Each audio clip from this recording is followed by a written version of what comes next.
The legend of the black-covered book was already whispered in the margins of urban myth circles, though nobody called it by name. Some people described a man turning into a black-haired goth girl overnight. Others just said they saw someone flailing down an alley with impossibly shiny hair, shouting at a book like it owed them money. Rumor had it the book skipped effortlessly from hand to hand, leaving chaos, magic, and very awkward innuendos wherever it went. But of course, Grant Mallory, the last unfortunate soul, couldn't stop it, and nobody could.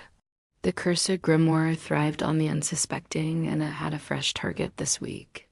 Troy Higgins was a gym enthusiast, the kind of man who counted his protein shakes and thought cardio was a form of cruel punishment invented by demons. His muscles were impressive, but his luck with supernatural cursed objects, non-existent. He found the book exactly where he least expected it, tucked in his locker at the gym, wedged between a pair of neon socks and a protein bar wrapper. The black cover gleamed as though it were absorbing the fluorescent light above. No title, no author, no instructions, just staring at him. Troy frowned. Who leaves a book in a locker?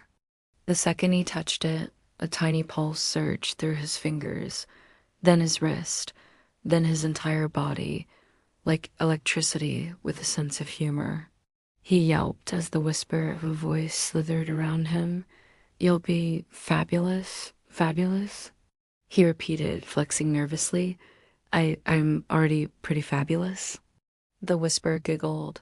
"Not enough." Troy tried shaking the book off. It leapt from his hands like a playful kitten, flipping open midair. Glyphs danced across the pages, black ink turning into shadows that swirled around his chest and legs. His muscles tensed, then softened. His posture began to shift, subtly at first, hips narrowing and chest tingling like something was smoothing and reshaping him without consent. What the no? Not happening. The whispers were relentless, teasing and flirtatious, hinting at things that made him blush even while fully clothed. He ran for the shower, hoping water might wash it off, only to find the glyphs swimming on the tiles, giggling invisibly. By the time he realized it, Troy's once sun-bronzed, muscular frame was curving, twisting, reshaping into a blonde goth girl with pale porcelain-like skin and hair falling straight and silky past his shoulders, tipped with a shadowy gradient near the ends. His eyes, formerly blue and sharp, now seemed lined with natural black eyeliner that he never applied. Black lace gloves, he hadn't bought those either, had materialized on his hands.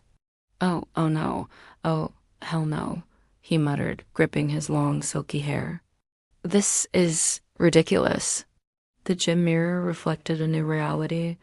Broad shoulders slimmed, waist narrowed, curves appearing in all the wrong places for his former life, yet somehow absurdly stylish. Even his sneakers seemed to mold into lace-up boots, magically glossy and perfect for maximum goth drama. The whispers purred closer. "You look irresistible. Stop, IT. I am not too. Why does it always get like this?" As he staggered out of the locker room, trying to hide the changes under a towel and jacket, he remembered the rumors, vague tales of men becoming goth girls, each trying desperately to destroy the book, all failing. Grant Mallory, a name whispered on Reddit threads, had been the last victim. Black hair, dark lipstick, tragic yet stylish, she had been powerless. Troy cursed his luck. Of course, the cursed grimoire skipped from victim to victim like a malevolent game of tag. He didn't have time to think about why a gym bro like him was on its hit list. He had more immediate concerns, like the way his voice now trilled slightly higher than normal, forcing him to squeak mid-curse and blush at how ridiculous it sounded. He ducked into a nearby alley, sweat dripping in more ways than one as the transformation continued. The whispers slid across his spine, insinuating things that made his face flare red without a single explicit suggestion. Even his sneakers clicked against the concrete in a rhythm that felt almost teasing. By the time he stopped for breath, Troy was fully a blonde goth girl.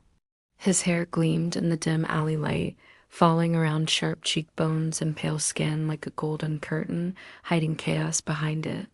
His nails were impossibly long and black, fingers moving with a mind of their own, occasionally brushing a non-existent lip or tucking strands behind magically sensitive ears.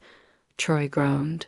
I look like someone in a music video I'd never watch. The book leapt from the shadows to hover at his feet, pages flipping excitedly. He kicked it. It bounced like a delighted rubber ball and landed perfectly upright again. No, no, no. He grabbed a nearby trash can, trying to squash it under debris. The book slipped under his fingers like a wet fish, popping free and landing softly on the opposite end of the alley. Why is it indestructible? The whispers giggled. It's not about destruction. It's about transformation. Troy grabbed the book again, running to the street. He tried tossing it into a storm drain.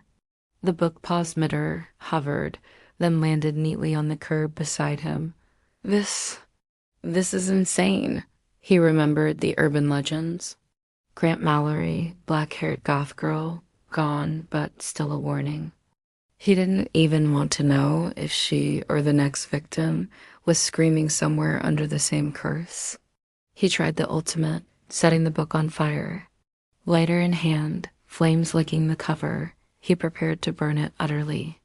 It exploded not in flames, but in a puff of purple smoke, and when the smoke cleared, the book sat there unscathed, black and smug as ever. No, nitrogen monoxide. He lunged to grab it, but the whispers coiled around him, tickling his ears, making him shiver in ways he didn't know were possible while fully clothed. The book suddenly jumped, flipped, and zipped through a small crack in a fence, vanishing into the night like a shadowed predator on the hunt. Troy dropped to his knees, chest rising and falling. His reflection in a puddle was pale, blonde, and darkly gothic, staring back at him accusingly, like the universe had a very specific sense of humor. The whispers lingered faintly. Next.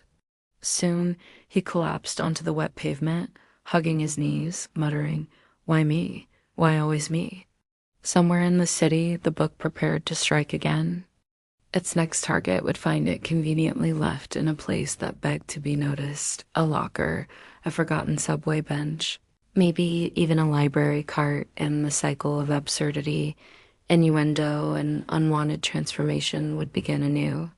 Troy's fate, much like Grant's before him, was sealed. The cursed grimoire didn't just change bodies, it rewrote lives, and it always had a taste for chaos. And now, somewhere in the distance, a man unsuspecting and entirely unprepared would pick up a black-covered book and hear the first teasing whispers of magic in his chest.